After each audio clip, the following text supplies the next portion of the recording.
Ça aide à chiffrer le niveau de compétence de l'enfant. On peut le faire autrement. L'enfant peut prouver qu'il comprend par un projet, par un exposé.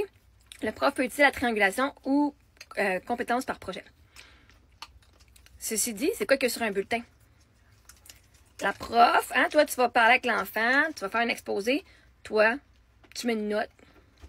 Tu bases ta note sur quoi pour la mettre sur le bulletin? Je suis tout à fait d'accord avec ça. Mais à la fin de la journée, le bulletin demande une note. Le parent demande une note.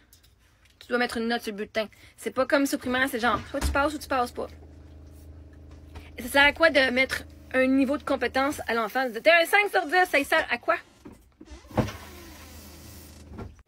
Chiffrer le niveau de compétence d'un enfant, c'est inutile. Parce que vois-tu, en tant qu'enfant, là, si t'as un 5 sur 10, t'es considéré comme un échec. Parce qu'on voit tout ce qui manque.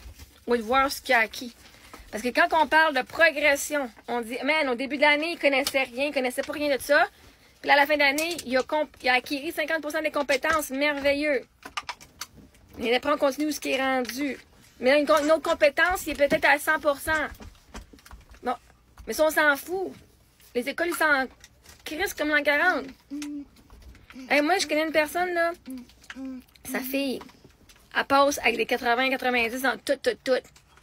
Puis elle était en 6e année, puis on dit, la professeure dit, oh, moi, je suggère qu'on la relaisse en 6e année, non secondaire. Parce qu'elle donne des câlins. Elle donne encore des câlins aux professeurs. Excuse-moi. Une compétence, ça sert à rien d'évaluer un enfant. Un enfant, c'est pas un fucking chiffre. Ça, tu fais ça quand il y a un bonus pour ton travail.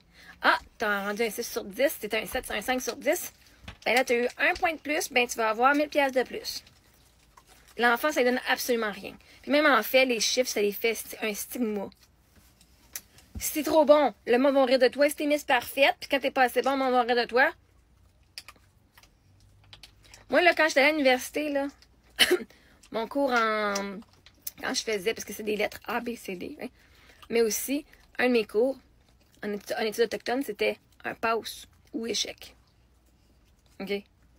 Peux-tu dire que moi, je suis la fille qui a toujours eu genre des 90, 80, 90 dans la majorité de tout ce qu'elle faisait. Certains cours, non. J'ai passé quand même. Mais que quand c'est un passe, moi, je me donnais, là, je faisais tous les devoirs, je faisais tout. Si tu me donnais une note, j'aurais eu un 95, c'est pas un 100. L'autre, elle n'a pas fait ses devoirs, mais t'es capable d'expliquer ce qu'elle a fait, puis t'es capable de comprendre. Les deux, on avait un passe. Les deux, on avait un freaking passe. À cette heure, je fais, bon, c'est correct. Elle a atteint les compétences qu'elle avait besoin pour passer. Le chiffre, on s'en fout. Si t'as passé, t'as passé. Si t'as acquis la compétence, la majorité des choses en français, t'as passé. Les enfants, c'est pas des chiffres. Puis vois-tu, moi, j'ai travaillé dans des écoles où est-ce que, justement, l'enfant utilisait son portfolio. C'est lui qui montait son portfolio. C'est pas la prof qui disait la note, c'est l'enfant. Fait que oui, la prof, elle avait une évaluation quand même, mais l'enfant avait droit de dire son opinion sur ce qu'il avait fait de bien et ce qu'il n'avait pas fait de bien et choisir les preuves pour son évaluation. Mais à la fin de la journée, il y a un esti de chiffre sur le bulletin. Et ça sert à rien. Parce que jamais dans la vie des adultes, vous avez des chiffres qui vous sont donnés. Jamais. Pourquoi est-ce que les enfants ils se font donner des chiffres alors que pas les adultes? Si c'était ça la vraie vie, en tant qu'adulte, on se ferait donner des chiffres aussi. Mais vois-tu, c'est juste une affaire pour se comparer.